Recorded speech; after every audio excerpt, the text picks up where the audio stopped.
ಫ್ರೀಯಾಗಿ ಮಾತಾಡೋಣ, ಬಹಳ ಇದೆ ಇಶ್ಯೂ.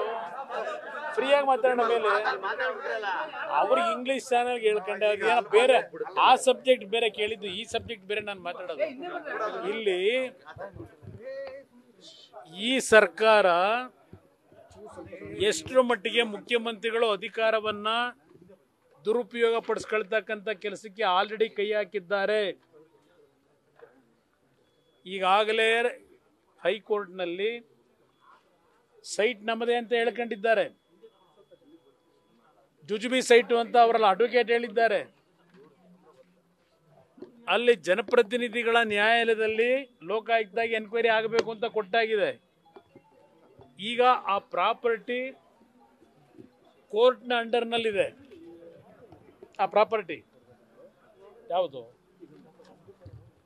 ಇಲ್ಲ, ಅದಕ್ಕೆ ಅಲ್ಲಿ ಮಾತಾಡೋಣ ಅಂತ ಹೇಳಿದೆ ನಾನು.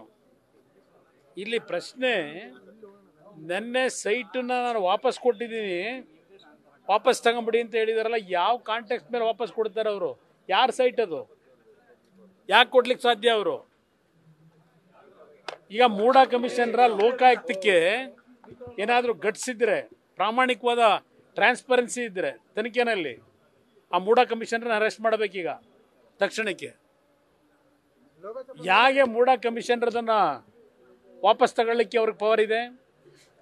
ಕೋರ್ಟ್ನಲ್ಲಿ ಈಗಾಗಲೇ ವಾದ ವಿವಾದಗಳಾಗಿದೆ, ಕೋರ್ಟ್ ಆದೇಶ ಕೊಟ್ಟಾಗಿದೆ. ಈಗ ಸೈಟ್ ವಾಪಸ್ ಕೊಡ್ತೀವಿ ಅಂತ ಏನು ಹೇಳಿ ನೆನ್ನೆ ಡ್ರಾಮಾ ಮಾಡಿದ್ದಾರೆ. ಯಾವ ಆಧಾರದ ಮೇಲೆ, ಯಾವ ಅಧಿಕಾರ ಉಪಯೋಗ ಮಾಡಿ ಆ ಸೈಟ್ ವಾಪಸ್ ತಗೊಳ್ಳೋಕೆ ಸಾಧ್ಯ? ಇವರು ಖಾತೆ ಹೆಂಗೆ ಬದಲಾವಣೆ ಮಾಡ್ತಾರೆ? ಅಲ್ಲಿಗೆ ಮುಖ್ಯಮಂತ್ರಿಗಳು ಈ ಪ್ರಕರಣವನ್ನು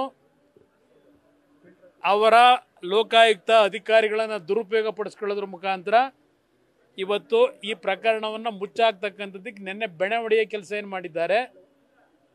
ಇದು ಯಾವುದೇ ಕಾರಣಕ್ಕೂ ಇವತ್ತು ಆ ಅಧಿಕಾರಿಯನ್ನು ದುರುಪಯೋಗ ಪಡಿಸ್ಕೋಬೇಕಾದ್ರೆ ಯಾರ್ಯಾರು ಅವ್ರ ಮೇಲೆ ಇನ್ಫ್ಲೂಯೆನ್ಸ್ ಮಾಡಿದ್ದಾರೆ ಆ ಅಧಿಕಾರಿ ಮೇಲೆ ನೆನ್ನೆ ಸೈಟನ್ನು ವಾಪಸ್ ಪಡೀಲಿಕ್ಕೆ ಯಾರು ಪ್ರೆಷರ್ ಹಾಕಿದ್ದಾರೆ? ಈಗ ಇದೆಲ್ಲ ತನಿಖೆ ಆಗಬೇಕಲ್ಲ. ಮತ್ತೆ ಆ ಅಧಿಕಾರಿ ನೆನ್ನೆಯ ಇಲ್ಲಿಗಲ್ ವೇನಲ್ಲಿ ಇವತ್ತು ಕೋರ್ಟ್ನ ಆದೇಶವನ್ನು ಧಿಕ್ಕರಿಸಿ ಅಧಿಕಾರಿ ತಗೊಂಡಂಥ ನಿರ್ಧಾರವು ಕಂಟೆಂಪ್ಟ್ ಆಗುತ್ತೆ. ಬಹುಶಃ ಖಾತಾ ಬದಲಾವಣೆ ಮಾಡಿರ್ತಕ್ಕಂಥದ್ದು ಇದೆಲ್ಲ ಸಾಕ್ಷಿಗಳನ್ನು ತಿರುಚಲಿಕ್ಕೆ ಈ ಸರ್ಕಾರ ಅಧಿಕಾರವನ್ನು ದುರುಪಯೋಗ ಪಡಿಸ್ಕೊಳ್ಳೋದ್ರ ಮುಖಾಂತರ ಸಿದ್ದರಾಮಯ್ಯ ನಂದು ಇದೆಂಥದ್ದು ಭಾಳ ಪರಿಶುದ್ಧವಾದಂಥ ಭಾಳ 30 ವರ್ಷದ ವ್ರತ ಯಾವ ರೀತಿ ಅಧಿಕಾರಿಗಳನ್ನು ದುರುಪಯೋಗ ಪಡಿಸ್ಕೊಳ್ತಕ್ಕಂಥದ್ರ ಮುಖಾಂತರ ನಡೀತಾ ಇದೆ. ಇದು ಅಷ್ಟು ಸುಲಭವಾಗಿ ಅರಗಿಸ್ಕೊಳ್ಳಿಕ್ಕೆ ಸಾಧ್ಯ ಇಲ್ಲ. ಅವರು ಆ ಅಧಿಕಾರಿನ ಲೋಕಾಯುಕ್ತ ಅಧಿಕಾರಿಗೆ ಹೇಳ್ತೀನಿ, ಇವತ್ತು ಕಾನೂನುಬದ್ಧವಾಗಿ ನೀವು ತನಿಖೆ ಮಾಡ್ತಾ ಇದ್ರೆ ಇವತ್ತು ಮೊದಲು ಆ ಮೂಡಾ ಅಧಿಕಾರಿನ ಅರೆಸ್ಟ್ ಮಾಡಬೇಕು. ಅದಕ್ಕೆ ಹೇಳ್ತಾ ಇರೋದು, ಇಲ್ಲಿ ಸಾಕ್ಷಿ ನಾಶ ಅಂತಕ್ಕಂಥದ್ದು ಮುಖ್ಯಮಂತ್ರಿಗಳಿಂದ ಆಗ್ತಾ ಇದೆಯೋ ಇಲ್ಲ ಅರ್ಬನ್ ಡೆವಲಪ್ಮೆಂಟ್ ಮಿನಿಸ್ಟ್ರಿಂದ ಆಗಿದೆಯೋ ನೆನ್ನೆ ಡೈರೆಕ್ಷನ್ನು? ಯಾರು ಅವ್ರಿಗೆ ಡೈರೆಕ್ಷನ್ ಕೊಟ್ಟವ್ರು ಇದನ್ನು ತಗೊಳ್ಳೋದಕ್ಕೆ ಲೀಗಲಿ ಅವಕಾಶ ಇದೆಯಾ? ಇದೆಲ್ಲ ಇವತ್ತು ತನಿಖೆ ಆಗಬೇಕಲ್ವೇ? ಯಾರ ಸೈಟು? ಯಾರ ಸೈಟ್ ಅದು? ಇವತ್ತು 14 ಸೈಟಿನ ಬಗ್ಗೆನೇ ತನಿಖೆ ನಡೀತಾ ಇರೋದು. 14 ಸೈಟಿಂದು ತನಿಖೆ ನಡೀಲಿಕ್ಕೆ ಆದೇಶ ಆದಮೇಲೆ ಈಗ ಅದನ್ನು ಇವರು ಸರ್ಕಾರ ಇವತ್ತು ಮೂಡಾದಲ್ಲಿ ಇವರು ಅರ್ಜಿ ಕೊಟ್ಟ ತಕ್ಷಣ ತೆಗೆದುಕೊಳ್ಳೋದ್ರ ಮುಖಾಂತರ ಖಾತಾ ಬದಲಾವಣೆ ಮಾಡೋದು, ಸಾಕ್ಷಿಯನ್ನು ನಾಶ ಮಾಡ್ತಕ್ಕಂಥದ್ದಕ್ಕೆ ಈ ಸರ್ಕಾರ ಅಧಿಕಾರವನ್ನು ಯಾವ ರೀತಿ ದುರುಪಯೋಗ ಪಡಿಸ್ಕೊತಾ ಇದ್ದಾರೆ. ಲೋಕಾಯುಕ್ತ ಏನು ಮಾಡ್ತಾ ಇದೆ? ಲೋಕಾಯುಕ್ತ ತನಿಖಾ ತಂಡ ಏನು ಮಾಡ್ತಾ ಇದೆ? ಅದಕ್ಕೆ ಅಲ್ವಾ ಇಂಥ ಅಧಿಕಾರಿಗಳನ್ನ ಇಟ್ಕೊಂಡಿರೋದು? ಈ ಕೆಲಸ ಮಾಡಲಿಕ್ಕೆ ಅಲ್ವಾ ಇಟ್ಕೊಂಡಿರೋದು?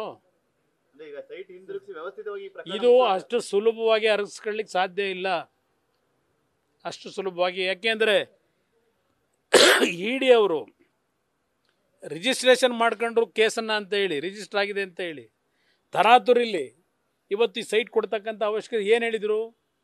ಕಾನೂನುಬದ್ಧವಾಗಿರ್ತಕ್ಕಂಥ ನಮ್ಮ ಆಸ್ತಿ ಕಾನೂನು ಪ್ರಕಾರ 62 ಕೋಟಿ ಬೆಲೆ ಬಾಳ್ತದೆ. 62 ಕೋಟಿ ಕೊಟ್ಬಿಡ್ಲಪ್ಪ, ತಗೊಳ್ಳಪ್ಪ ಅಂತ ಇದೇ ಮುಖ್ಯಮಂತ್ರಿಗಳು ಹೇಳಿವೆ. ಈಗ ಅದು ಹೆಂಗೆ ದಾನ ಮಾಡಿಬಿಟ್ರು, ನನಗೆ ಬೇಡ ಸೈಟು ಅಂತ. ಮನಿ ಲಾಂಡ್ರಿಂಗ್ ಇಲ್ಲ ಅಂದ್ರೆ 62 ಕೋಟಿ ಅವರೇ ಮಾತಾಡಿಲ್ವಾ? ಇವೆಲ್ಲ ಬರಲ್ವಾ ತನಿಖೆನಲ್ಲಿ? ಅವ್ರು ಸುಮ್ಮನೆ ತನಿಖೆ ರಿಜಿಸ್ಟರ್ ಮಾಡ್ಕೊಂಡವ್ರ? ಅದು ಎಷ್ಟರ ಮಟ್ಟಿಗೆ ನೋಡಿ. ಅವ್ರ ಪಾಪ ನನಗೆ ಅವ್ರ ಸೈಟ್ ವಾಪಸ್ ಕೊಟ್ಟಿರೋದೇ ನಂಗೆ ಗೊತ್ತಿಲ್ಲ. ನನ್ನ ಪತಿಗೆ ಏನು ತೊಂದರೆ ಆಗಬಾರ್ದು, ಇರುಸು ಮುರುಸು ಆಗಬಾರ್ದು ಅಂತ ಪಾಪ ಅವರೇ ವಾಲಂಟಿಯರ್ ತೀರ್ಮಾನ ತಗೊಂಡವ್ರೆ ಅಂತ ಆಗಿರುತ್ತೆ. ಮಗನ ಕೈಲಿ ಯಾಕೆ ಕಳಿಸಿದ್ರು? ಮಗ ಹೋಗಿ ಕೊಟ್ಟಿದ್ದಲ್ವಾ? ಮಗ ಹೋಗಿ ಕೊಡಬೇಕಾದ್ರೆ ಇದೆಲ್ಲ ಮನೇಲಿ ಕೂತು ಚರ್ಚೆ ಆಗಿಲ್ವಾ? ಅಧಿಕಾರಿಗಳು ಆ ಸೈನ್ ಹಾಕ್ಸ್ಕೊಳ್ಳಿಕ್ಕೆ ಯಾರ ಹತ್ರ ಹೋದ್ರು? ಅವ್ರ ಕಚೇರಿಗೆ ಹೋದ್ರು, ಇಲ್ಲ ಅಧಿಕಾರಿಗಳೇ ಅವ್ರ ಮನೆ ಬಾಗಿಲಿಗೆ ಹೋದ್ರು ಸೈನ್ ಹಾಕ್ಸ್ಕೊಳ್ಳೋದಕ್ಕೆ ಮೇಡಮ್ ಅವ್ರ ಹತ್ರ? ಇದೆಲ್ಲ ಅಧಿಕಾರ ದುರುಪಯೋಗ ಅಲ್ಲ, ಇದು ಸಾಕ್ಷಿಗಳನ್ನು ನಾಶ ಮಾಡಲಿಕ್ಕೆ. ನನ್ನೇನು ಟಾರ್ಗೆಟ್? ನಾನು ಯಾಕೆ ರಾಜೀನಾಮೆ ಕೊಡ್ಲಪ್ಪ? ನನಗೆ ತಲೆ ಕೆಟ್ಟಿದ್ದೆ ರಾಜೀನಾಮೆ ಕೊಡ್ಲಿಕ್ಕೆ.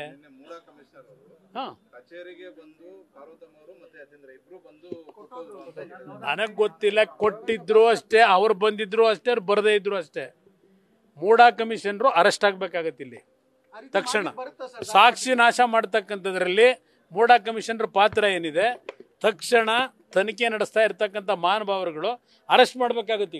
ಈಗ ಸ್ನೇಹಮಯಿ ಕೃಷ್ಣ ಮೇಲೆ ಎಫ್ಐಆರ್ ಆಗಿದೆ, ಇಡಿ ಅವರಿಗೆ ನಾಳೆ ಸಮನ್ ಮಾಡಿದೆ, ಮತ್ತೆ ಆಫೀಸರ್ಸ್ಗಳು ಪದೇ ಪದೇ ಫೋನ್ ಮಾಡಿ. ಈಗ ನನ್ನ ಮೇಲೂ ನೆನ್ನೆ ಒಂದು ಎಫ್ಐಆರ್ ಹಾಕಿಲ್ವಪ್ಪ? ನನ್ನ ಮೇಲೂ ಹಾಕಿಲ್ಲ ಒಂದು ಎಫ್ಐಆರ್. ಈಗ ಅದೆಲ್ಲ ಪಾಪ DK ಶಿವಕುಮಾರ್ ಒಂದು ತಮ್ಮಂದಿರ್ಬೇಕದು. ನೋಡ ಬನ್ನಿ. ನ್ಯೂಸ್ ಫಸ್ಟ್ ನಿರ್ಭೀತಿಯಿಂದ ನಿಮ್ಮ ಪರವಾಗಿ.